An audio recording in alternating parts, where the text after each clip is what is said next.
सर्द मौसम था, हड्डियों को कंपा देने वाली ठंड। शुक्र था ऑफिस का काम कल ही निबट गया था। दिल्ली से उसका मसूरी आना सार्थक हो गया था। बॉस निश्चित ही उससे खुश हो जाएंगे। श्रीनिवास खुद को काफी हल्का महसूस कर रहा था। माता पिता की वह इकलौती संतान थी। उसके अलावा 2 छोटी बहनें थीं। पिता नौकरी से रिटायर्ड थे। बेटा होने के नाते घर की जिम्मेदारी उसे ही निभानी थी। वह बचपन से ही महत्वाकांक्षी रहा है। मल्टीनेशनल कंपनी में उसे जॉब पढ़ाई खत्म करते ही मिल गई थी। आकर्षक व्यक्तित्व का मालिक तो वह था ही, बोलने में भी उसका जवाब नहीं था। लोग जल्दी ही उससे प्रभावित हो जाते थे। कई लड़कियों ने उससे दोस्ती करने की कोशिश की, लेकिन अभी वह इन सब पचड़ों में नहीं पड़ना चाहता था। श्रीनिवास ने सोचा था मसूरी में उसे 2 दिन लग जाएंगे, लेकिन यहाँ तो 1 दिन में ही काम निबट गया। क्यों न कल मसूरी घूमा जाए। श्रीनिवास मजे से गरम कंबल में सो गया। अगले दिन वह मसूरी के माल रोड पर खड़ा था, लेकिन पता चला आज वहां टैक्सी व बसों की हड़ताल है। ओफ, इस हड़ताल को भी आज ही होना था। श्रीनिवास अभी सोच में पड़ा ही था कि एक टैक्सी वाला उसके पास कानों में फुसफुसाया, साहब कहाँ जाना है? अरे भाई, मसूरी घूमना था, लेकिन इस हड़ताल को भी आज होना था।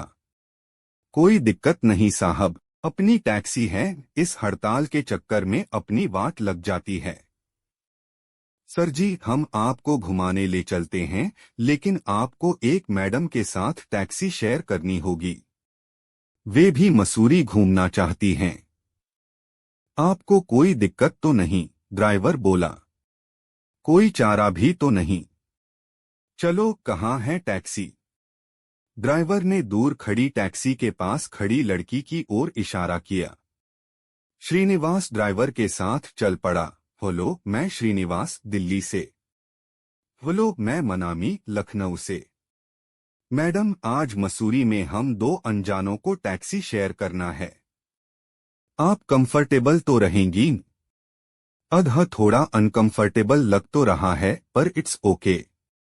इतने छोटे से परिचय के साथ गाड़ी में बैठते ही ड्राइवर ने बताया, सर, मसूरी से लगभग 30 किलोमीटर दूर टिहरी जाने वाली रोड पर शांत और खूबसूरत जगह धनौल्टी है। आज सुबह से ही वहां बर्फबारी हो रही है। क्या आप लोग वहां जाकर बर्फ का मजा लेना चाहेंगे? मैंने एक प्रश्नवाचक निगाह मनामी पर डाली तो उसकी भी निगाह मेरी तरफ ही थी। दोनों की मौन स्वीकृति से ही मैंने ड्राइवर को धनौल्टी चलने को हाँ कह दिया। गूगल से ही थोड़ा बहुत मसूरी और धनौल्टी के बारे में जाना था। आज प्रत्यक्ष रूप से देखने का पहली बार मौका मिला है। मन बहुत ही कुतूहल से भरा था। खूबसूरत कटावदार पहाड़ी रास्ते पर हमारी टैक्सी दौड़ रही थी। एक पहाड़ की चढ़ाई वाला रास्ता बहुत ही रोमांचकारी लग रहा था।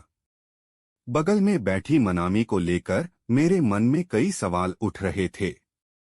मन हो रहा था कि पूछूं कि यहाँ किस सिलसिले में आई हो, अकेली क्यों हो, लेकिन किसी अनजान लड़की से एकदम से यह सब पूछने की हिम्मत नहीं जुटा पा रहा था।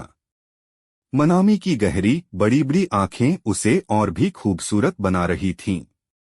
न चाहते हुए भी मेरी नजरें बार बार उसकी तरफ उठ जातीं। अरे भई ड्राइवर साहब, धीरे, जरा संभल कर, मनामी मौन तोड़ते हुए बोली। मैडम, आप परेशान मत होइए, गाड़ी पर पूरा कंट्रोल है मेरा। अच्छा सर जी, यहाँ थोड़ी देर के लिए गाड़ी रोकता हूँ।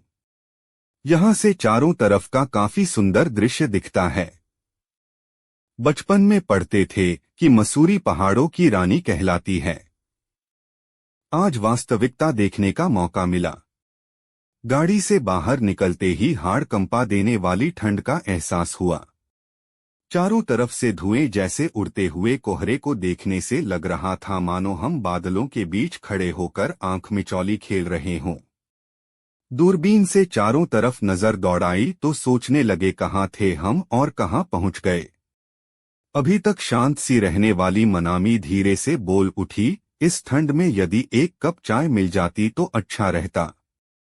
चलिए, पास में ही एक चाय का स्टॉल दिख रहा है, वहीं चाय पी जाए, मैं मनामी से बोला। हाथ में गरम दस्ताने पहनने के बावजूद चाय के प्याले की थोड़ी सी गर्माहट भी काफी सुकून दे रही थी।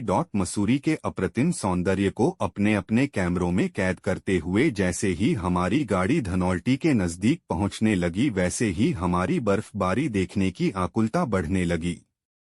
चारों तरफ देवदार के ऊंचे ऊंचे पेड़ दिखने लगे थे जो बर्फ से आच्छादित थे। पहाड़ों पर ऐसा लगता था जैसे किसी ने सफेद चादर ओढ़ा दी हो। पहाड़ एकदम सफेद लग रहे थे। पहाड़ों की ढलान पर काफी फिसलन होने लगी थी। बर्फ गिरने की वजह से कुछ भी साफ साफ नहीं दिखाई दे रहा था। कुछ ही देर में ऐसा लगने लगा मानो सारे पहाड़ों को प्रकृति ने सफेद रंग से रंग दिया हो। देवदार के वृक्षों के ऊपर बर्फ जमी पड़ी थी जो मोतियों की तरह अप्रतिम आभा बिखेर रही थी। गाड़ी से नीचे उतरकर मैं और मनामी भी गिरती हुई बर्फ का भरपूर आनंद ले रहे थे। आसपास अन्य पर्यटकों को भी बर्फ में खेलते कूदते देख बड़ा मजा आ रहा था। सर, आज यहाँ से वापस लौटना मुमकिन नहीं होगा। आप लोगों को यहीं किसी गेस्ट हाउस में रुकना पड़ेगा, टैक्सी ड्राइवर ने हमें सलाह दी। चलो, यह भी अच्छा है। यहाँ के प्राकृतिक सौंदर्य को और अच्छी तरह से एंजॉय करेंगे, ऐसा सोचकर मैं और मनामी गेस्ट हाउस बुक करने चल दिए।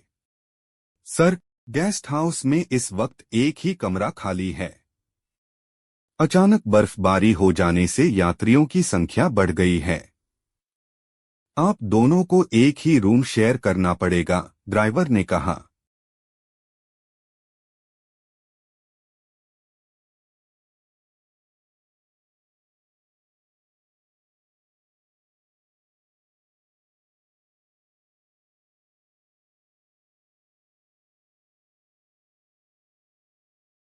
क्या? Room share? दोनों की निगाहें प्रश्नभरी होकर एक दूसरे पर टिक गईं। कोई और रास्ता न होने से फिर मौन स्वीकृति के साथ अपना सामान गेस्ट हाउस के उस रूम में रखने के लिए कह दिया। गेस्ट हाउस का वह कमरा खासा बड़ा था। डबल बेड लगा हुआ था। इसे मेरे संस्कार कह लो या अंदर का डर। मैंने मनामी से कहा, ऐसा करते हैं, बेड अलग अलग कर बीच में टेबल लगा लेते हैं। मनामी ने भी अपनी मौन सहमति दे दी। हम दोनों अपने अपने बेड पर बैठे थे।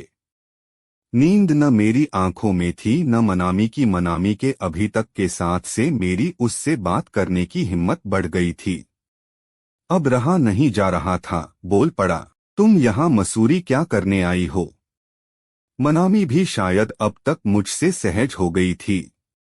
बोली, मैं दिल्ली में रहती हूँ। अच्छा, दिल्ली में कहाँ? सरोजनी नगर। अरे वाट ए कोइंसिडेंट। मैं INA में रहता हूँ। मैंने हाल ही में पढ़ाई कंप्लीट की है। 2 और छोटी बहनें हैं। पापा रहे नहीं। मम्मी के कंधों पर ही हम बहनों का भार है। सोचती थी जैसे ही पढ़ाई पूरी हो जाएगी मम्मी का भार कम करने की कोशिश करूंगी, लेकिन लगता है अभी वह वक्त नहीं आया। दिल्ली में जॉब के लिए इंटरव्यू दिया था। उन्होंने सेकंड इंटरव्यू के लिए मुझे मसूरी भेजा है। वैसे तो मेरा सिलेक्शन हो गया है, लेकिन कंपनी के टर्म्स एंड कंडीशंस मुझे ठीक नहीं लग रही। समझ नहीं आ रहा क्या करूं? इसमें इतना घबराने या सोचने की क्या बात है? जॉब पसंद नहीं आ रही तो मत करो। तुम्हारे अंदर काबिलियत है तो जॉब दूसरी जगह मिल ही जाएगी। वैसे मेरी कंपनी में अभी न्यू वैकेंसी निकली है।